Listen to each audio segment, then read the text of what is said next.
again to my channel. I'm Dan, host of the Mirrorsphere Origins. Welcome again. Thank you for being here. Hopefully my volume is doing well and everything is working right. And we'll do this. Alright, so this is an interesting little review. Actually, this is not really a review. It's more of like a promotion. And no, I'm not getting paid by Discovery or Travel or HBO, or I should say Max now, because it's not HBO Max anymore. There's just something I love more than a lot of things, and that's history. I love mythology. I love history. I'm very interested in that kind of, especially religious mythology, especially Christian, and how certain things meet up with Christian religion that also is the historical part of it. Really interests me. As you can see, my book up there is a fantasy book pretty much dedicated to Christian mythology, also mixed with a lot of other mythologies. I was in my story, I'm trying to like mold history and the different religions together, trying to show a different perspective of what it could be if, in my book, it's about an alien race that is literally created by the archangels. Anyways, that's not what this video is about. Though, if you are interested, check out my book. I think it's done well, and everybody I've talked to that's read it or read most of it have said they really liked it. So it's not, I'm still waiting for reviews. So if you're out there and you got my book or planning on getting my book, please leave a review either on Amazon or anywhere else. That's just my self-promotion real quick. Anyways, on Max, they have a couple shows actually. All like Discovery shows. There's Expedition Unknown, Expedition X. There's like he does a couple. There's the main guy is Josh Gates. He's a explorer, archaeologist. Think of modern day Indiana Jones. He's really a lot like that. The guy, unfortunately, Lucasfilm has ruined Indiana Jones in his last movie. But if they really want to show really good Indiana Jones, Josh Gates is pretty much the new age Indiana Jones. He doesn't bullwhip, he doesn't fight big guys, but he's out there going into places that are extremely dangerous. There's a couple, episodes of Expedition Unknown where he's like in danger. You could tell like this is not safe, very risky. You can tell there's a lot of people there monitoring him, making sure, help him out if they need to, but he's going into places. There's one that he goes into a tomb that's underwater, and he almost gets lost in there, and it's pretty nuts how, he's about to, like, you can tell he's into, like, that panic mode where, oh my God, I can't find the line, because you can't see anything under this water. You had to, in this episode, he had to pretty much guide himself to another chamber. It's all black. You have to use your hands to find your way, and you're underwater in a room that can collapse at any minute, because they already had collapsing, and they already had one room collapse, and you're literally in pitch blackness in a 20 by 20 foot room or something like that. So it's a pretty decent room underwater in complete darkness. And if you can't, they have like a line that helps them find how to get to each room, and he loses it and he can't find it again, and he almost freaks out. And yeah, it'll hurt you mentally.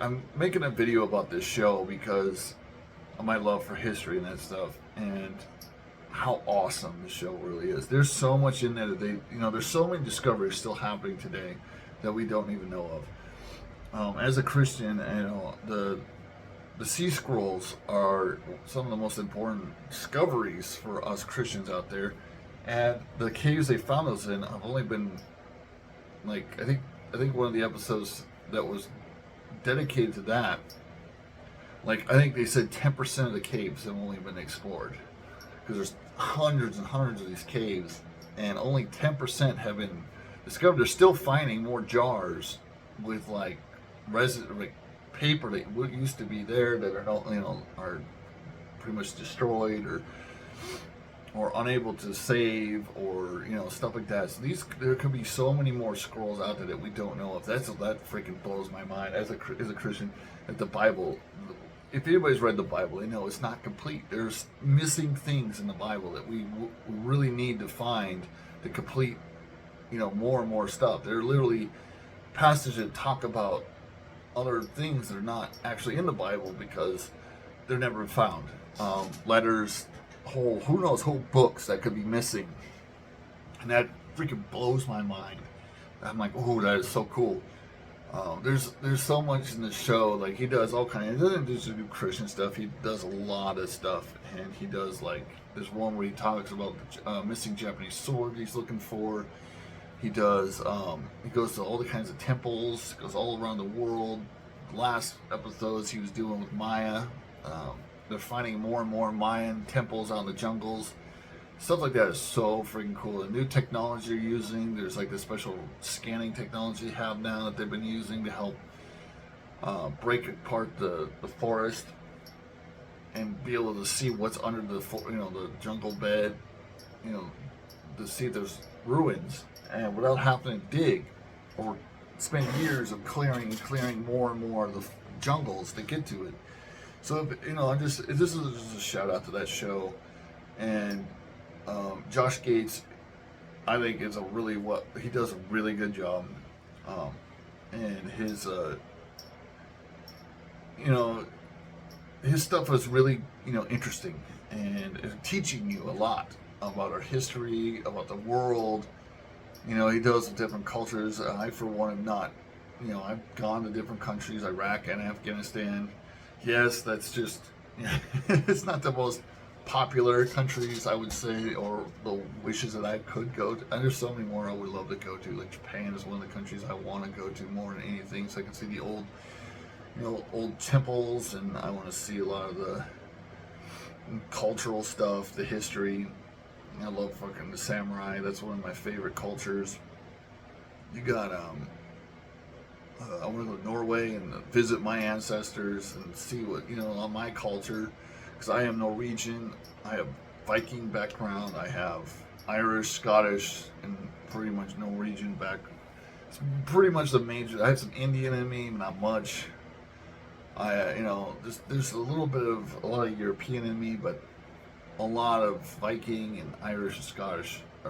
That's my background, and I love that cultures. I love learning about the history, learning about the religious culture, mythology. So this show does a lot of good stuff like that. There's a video about him going and learning what the sunstone was for the Vikings, how they were able to travel to the sea, and how they created. He has to go through and some pretty crazy adventures to find that. He gets to go on like a ship that somebody built that looks like an old, they did a lot of diving. The show does a lot of underwater stuff. So he looks for like ruins and stuff underwater. Excuse me. And it's just a really interesting show. So for those who don't know about it, this is not a new show. It's pretty old. I think there's 15 seasons or something on Max. So it's quite a huge show. You got a lot. Some seasons only got like 6 episodes or so, but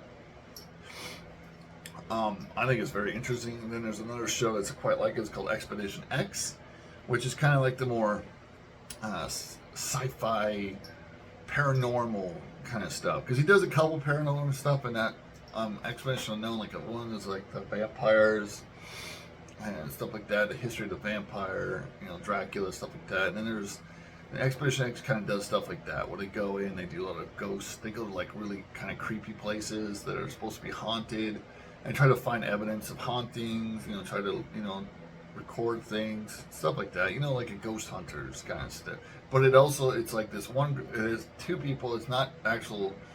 Josh Gates actually doesn't go. He's like their head, and he's kind of back home telling them, helping them hook up with different things. It's this main 2, and a female who's like me, who loves all this stuff. She loves sea monsters. She's all interested in, I can't think of their names, unfortunately, but they all like these like she's like the more conspiracy theorist, aliens and ghosts and monsters and yetis and blah blah blah, Bigfoot. And then her partner is like a scientist who is a super skeptical guy who's out there to either help prove what it actually is, or figure out what it could be. And he uses science and stuff like that either to disprove it or help prove it. And he's a skeptic, but he's also open-minded. He's not like one of those scientists is like screw off. I really enjoyed that show just because of the kind of the creepier nature of it, the more skeptical side. I believe in aliens absolutely. As I said, I wrote a whole book about aliens. What would aliens be? There's no way they're not aliens. In the universe as big as ours, there's just this, the Merosphere, which is, if you don't know what that term means, it means all universes. It's like this it's just a word for all the universe, and it's like the it's a multiverse pretty much. You got universe after universe. The Merosphere is pretty much all of that, and that's why I made myself that, because I love learning about everything I can.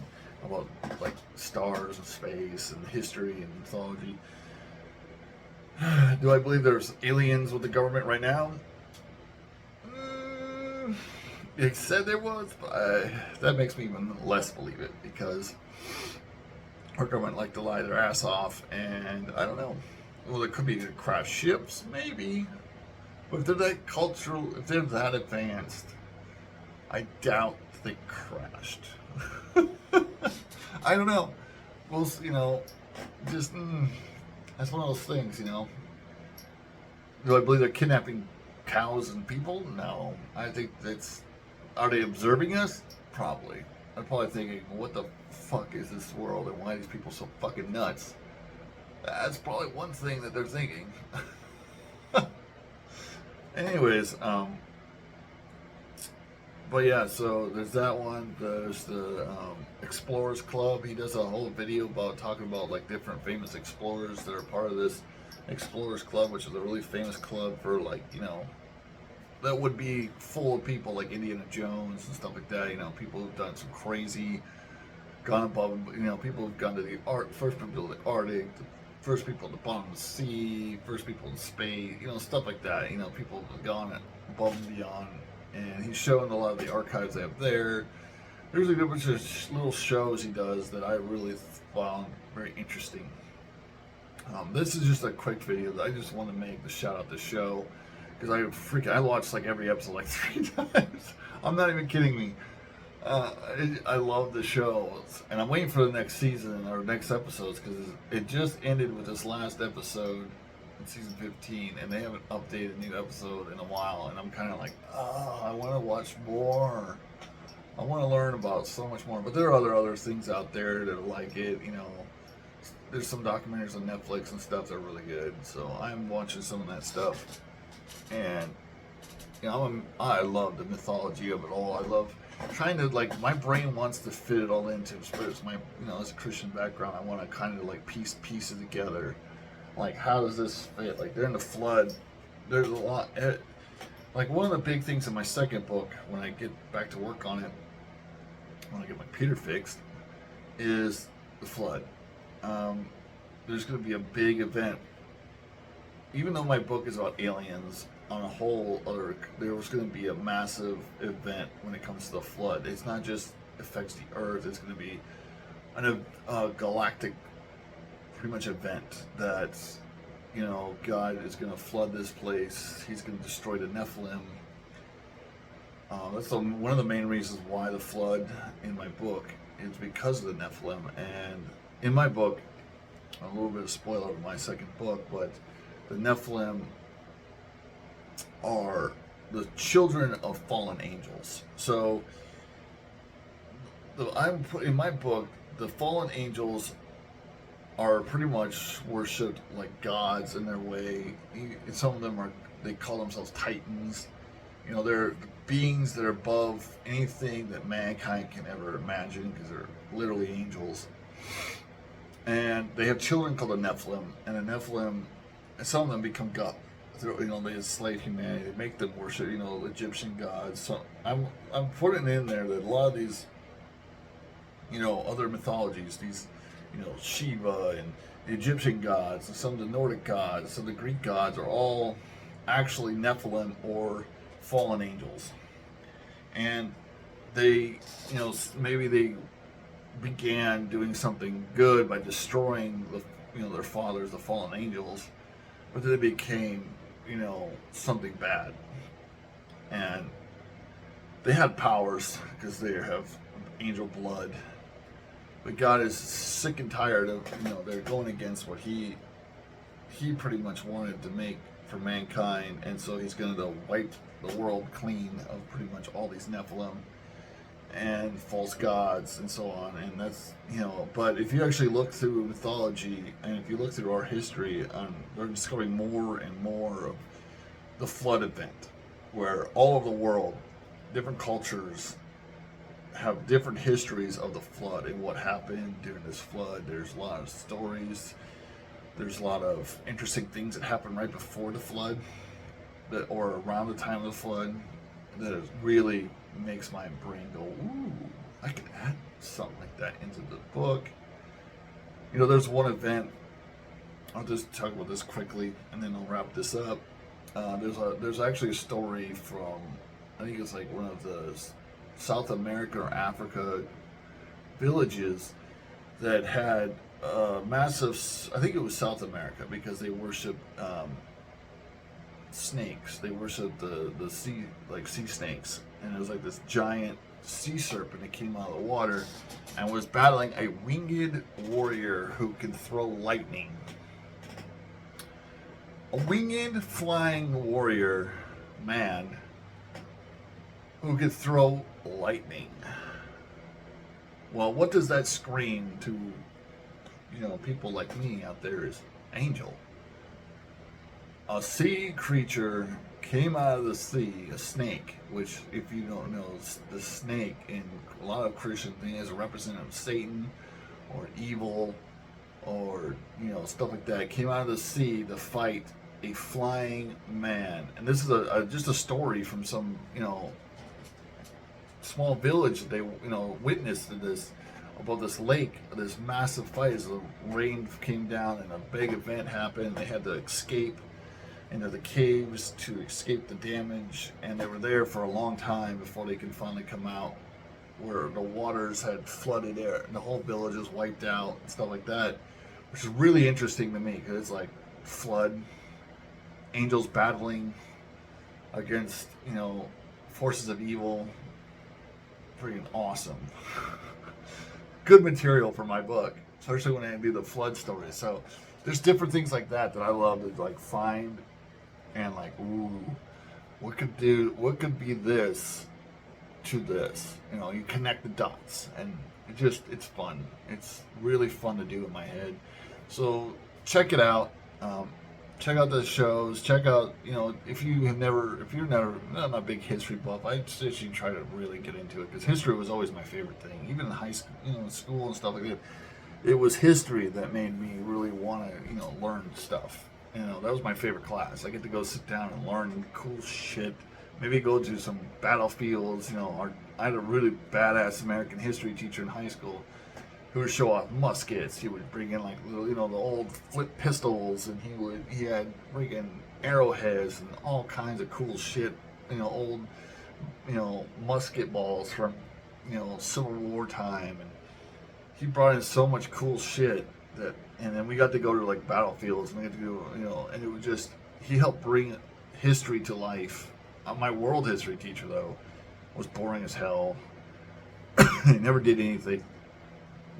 He was one of those teachers that was really a coach, and he didn't give a crap about history. And you could tell, because he literally never left his computer. He would sit down at his computer, he had an overhead, and he would just change out the overhead sheets every once in a while. And you just took notes and took a test, and the notes you wrote down.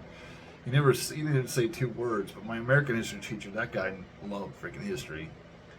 And it really helped me grow in loving history and stuff like that. Am I an archaeologist? No. There's a part of me that really thought about it at a time when I was in college. I really thought about changing my major to archaeology. Unfortunately, where I lived, there wasn't really an archaeologist, major. At the time, I just met my wife. I got married, and then eventually I just stopped going because college kind of got useless to me. But thank you all for coming. I'm gonna wrap this up now. If you haven't subscribed to my channel, please do. I talk about different things like this, like today. I talk about my book. I use some hints. It's up there. It's Mirror Sphere Origins of Darkness Rises. You can find it on Amazon. There's links in my channel all over the place. Check out those if you want to know more about different things about my book. I do videos all the time on it, lore videos, stuff like that. I do need to make some more lore videos and just fun stuff. And I hope you guys have a great time. And I'll see you next time in Mirror Sphere Origins. Peace.